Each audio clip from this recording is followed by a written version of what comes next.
अस्सलाम वालेकुम।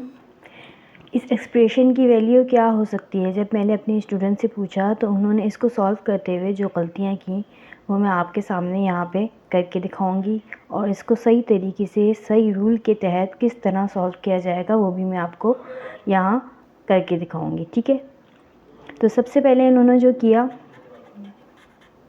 6 divided by 2/3 multiply by 3 divided by 1/2 is equal to question mark. अच्छा, उसमें इन्होंने सबसे जो पहले किया जो है उन्हें ये कटिंग ज़्यादा इजी लगी। चलो उन्होंने सोचा चलो मैं इसको पहले कट कर लेती हूँ तो सवाल इजी हो जाएगा। ठीक है, तो उन्होंने यहाँ पे इसको कट कर दिया, यानी 3 1 ज़ार 3 3 1 ज़ार 3। ठीक है, उसके बाद उन्होंने 6 जो यहाँ पे रकम बचती है 6 डिवाइडेड बाय 2 डिवाइडेड बाय 1/2।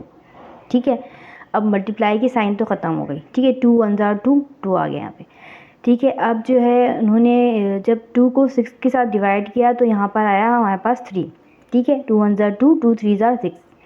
ठीक है, तो यहाँ पे हमारे पास 3 आ गया। उसके बाद हमारे पास ये फॉर्म आ गई। ठीक है, उसके बाद उन्होंने जो किया KCF रूल अप्लाई किया तो ये हो गया जनाब 3। Keep the first number as it is, change the sign यानी कि डिवीजन साइन मल्टीप्लाई में चेंज हो जाएगी और फ्लिप द फ्रैक्शन यानी कि 1/2 सिर्फ 2 में चेंज हो जाएगा। ठीक है, तो ये हो गया 1/2 मीन्स 2 पर चला जाएगा, रेसिप्रोकल हो जाएगा। तो 3 2 ज़ार 6, ये इसका वो आंसर ले आई। और उन्होंने मुझसे पूछा टीचर ये हमने सही सॉल्व किया है? तो मैंने कहा बेटे आपने ये गलत सॉल्व किया है, ये पूरा जो तरीक़ेकार है आपने गलत किया है। आप जो है इसको पेमडास रूल की मदद से सॉल्व करें। ठीक है, और पेमडास रूल को अप्लाई करते हुए लेफ़्ट टू राइट डिवीजन और मल्टीप्लिकेशन में से जो साइन पहले आएगी आपने उसको सॉल्व करना है। ठीक है, तो उन्होंने जब सॉल्व करना शुरू किया तो इस तरह से सॉल्व हुआ। सबसे पहले हम क्वेश्चन उतारते हैं। 6 divided by 2/3 multiply by 3 divided by 1/2। ठीक है, उसके बाद उन्होंने सबसे पहले देखें हम लेफ़्ट टू राइट सॉल्व करते हुए कौन सी साइन पहले आ रही है, डिवाइड की। तो हमने डिवाइड की साइन को पहले सॉल्व करना है, फिर मल्टीप्लाई की तरफ से आएंगे, फिर हम यहाँ पे डिवाइड की तरफ आएंगे। ये नहीं कि हमने बीच में जो है जम करके मल्टीप्लाई को साइन को पहले सॉल्व कर लेना है, हमने ऐसे नहीं करना है। ठीक है, तो हमने इसी तरह जो है अच्छा पेमडास रूल में भी देखिए ना अगर, तो PEMDAS। ठीक है, P फॉर पैरेंथेसिस, ठीक है, E for exponent, M for multiplication, D for division, A for addition और S for subtraction।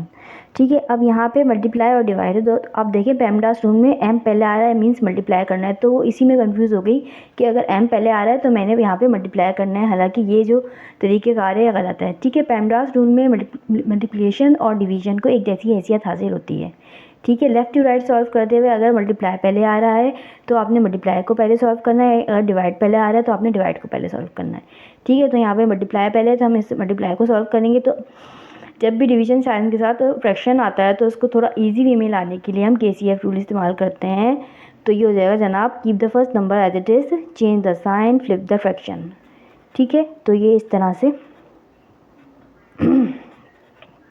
इसकी ये शक्ल आ जाएगी। उसके बाद जो है हम यहाँ पे इसको कट कर देंगे तो ये हो जाएगा 3 multiply by 3 multiply by 3 divided by 1/2।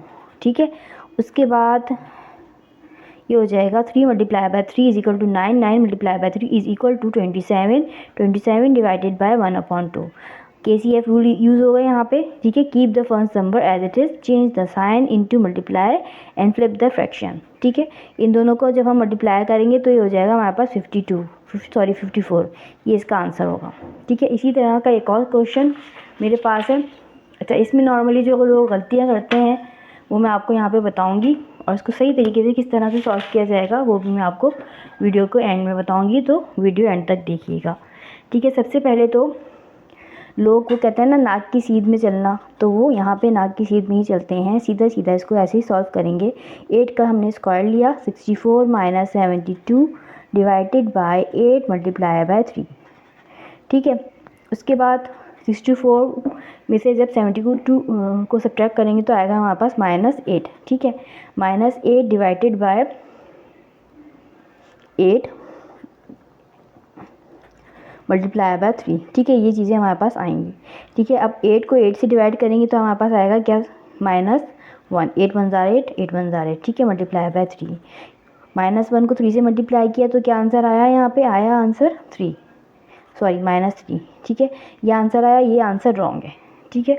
लोग नॉर्मली इसको इस तरह से सॉल्व करते हैं, ठीक है। अब सही तरीके से कैसे सॉल्व किया जाएगा इसको, वो मैं आपको यहाँ पे बता रही हूँ।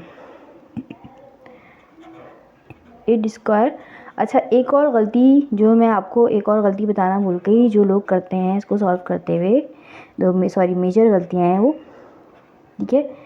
लोग बड़ा इजी लेते हैं इसको कि ये बहुत आसान लग रहा है, इसको तो फटाफट सॉल्व कर देंगे, और इसी तरह करते हैं जैसे मैंने ऊपर किया है, लेकिन ये तरीक़ाकार जो है वो गलत है, ठीक है। अच्छा इसको किस तरह सॉल्व करते हैं, एक और गलती जो मैं आपको यहाँ पे बता रही हूँ, गौर से देखिएगा। सबसे पहले उन्होंने लिया 8 का square -72 divided by 8 multiply by 3। उसके बाद जो उन्होंने काम करते हैं वो करते हैं जनाब, आ जाते हैं मल्टीप्लाई की तरफ, ठीक है। उनको पेमडास रूल का तो पता होता है, लेकिन ये नहीं पता होता कि पेमडास रूल में मल्टीप्लाई और डिवाइड को जैसी हैसियत हासिल होती है। अगर डिवीजन साइन पहले आ रही है लेफ़्ट टू राइट सॉल्व करते हुए तो आपने पहले डिवीजन साइन को सॉल्व करना है, फिर आपने मल्टीप्लाई की तरफ आना है। लेकिन वो डायरेक्ट मल्टीप्लाई को सॉल्व करते हैं तो एक्सप्रेशन कुछ इस तरह से हो जाता है, -72 डिवाइडेड बाय 24, ठीक है। उसके बाद जनाब वो क्या करते हैं, 64 इन दोनों को जब उन्होंने डिवाइड किया तो आया हमारे पास -3, ठीक है। 64 में से जब 3 को सब्ट्रैक्ट किया तो आया हमारे पास 61, ठीक है। और ये एक रॉन्ग आंसर है, ये सारा तरीका जो है वो बिल्कुल गलत है, ठीक है। अब इसको सही तरीके से किस तरह से सॉल्व किया जाएगा, गौर से देखिएगा। 8 square -72 divided by 8 multiply by 3 is equal to question mark, ठीक है। इसका सोल्यूशन क्या है, इसका सोल्यूशन है कि सबसे पहले तो हमने पेमडास रूल में आपको पता है पहले पैरेंथेसिस होता है, ठीक है। दोबारा मैं आपको बता रही हूँ ताकि ये चीज़ आपको अच्छी तरह से याद हो जाए। E फॉर एक्सपोनेंट, ठीक है। अच्छा M फॉर मल्टीप्लिकेशन, ठीक है। D for division, A for addition और S फॉर सब्ट्रैक्शन, ठीक है। अच्छा अब यहाँ पे देखें हमारे पास एक्सपोनेंट है, सब्ट्रैक्शन है, डिवीजन है, मल्टीप्लाई है, ठीक है। यहाँ पे पैरेंथेसिस हमारे पास मौजूद नहीं है, तो पैरेंथेसिस के बाद आता है एक्सपोनेंट, ठीक है। एक्सपोनेंट को हम सॉल्व करेंगे, यहाँ पे हमने सॉल्व किया 64 -72 डिवाइडेड बाय 8 मल्टीप्लाई बाय 3, ठीक है। अब जो है हमारे पास क्या आता है, मल्टीप्लाई और डिवाइड, ठीक है। अब मल्टीप्लाई और डिवाइड को पेमडास रूल में एक जैसी हैसियत हासिल होती है। अगर लेफ़्ट टू राइट सॉल्व करते हुए मल्टीप्लाई की साइन पहले आ रही है तो आपने उसको सॉल्व करना है, अगर डिवाइड की साइन पहले आ रही है तो आपने उसको सॉल्व करना है। इसी तरह यहाँ पे देखिए, उसके बाद आप आएंगे एडिशन और सब्ट्रैक्शन की तरफ, ठीक है।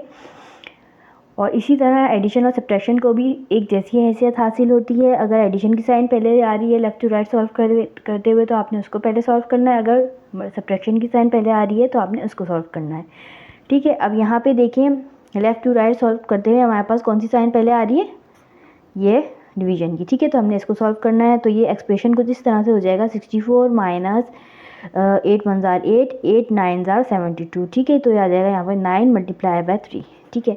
ये हमारे पास एक्सप्रेशन जो है ये यहाँ पे इस शक्ल में आ जाएगा, ठीक है, इसको सॉल्व करने के बाद। उसके बाद ये हो जाएगा जनाब 60। अब हम आएंगे मल्टीप्लाई की तरफ, ठीक है। 64 -9 को जब 9 में से हम 9 multiply by 3 is equal to 27, ठीक है। और 64 में से हम 27 को सब्ट्रैक्ट करेंगे तो हमारे पास आंसर आएगा 37, ठीक है। ये हमारे पास राइट आंसर होगा। और ये सारा मेथड जो मैंने आपको बताया है ये बिल्कुल राइट मेथड है। इस किस्म के सवाल जो हैं वो इसी तरीके से सॉल्व होंगे, ठीक है। इसी के साथ मैं आप लोगों से इजाज़त चाहूँगी। मेरे चैनल पर पेमडास रूल से रिलेटेड और भी वीडियोज़ मौजूद हैं, आप चाहे तो विजिट कर सकते हैं। दुआ में याद रखिएगा। अस्सलाम वालेकुम।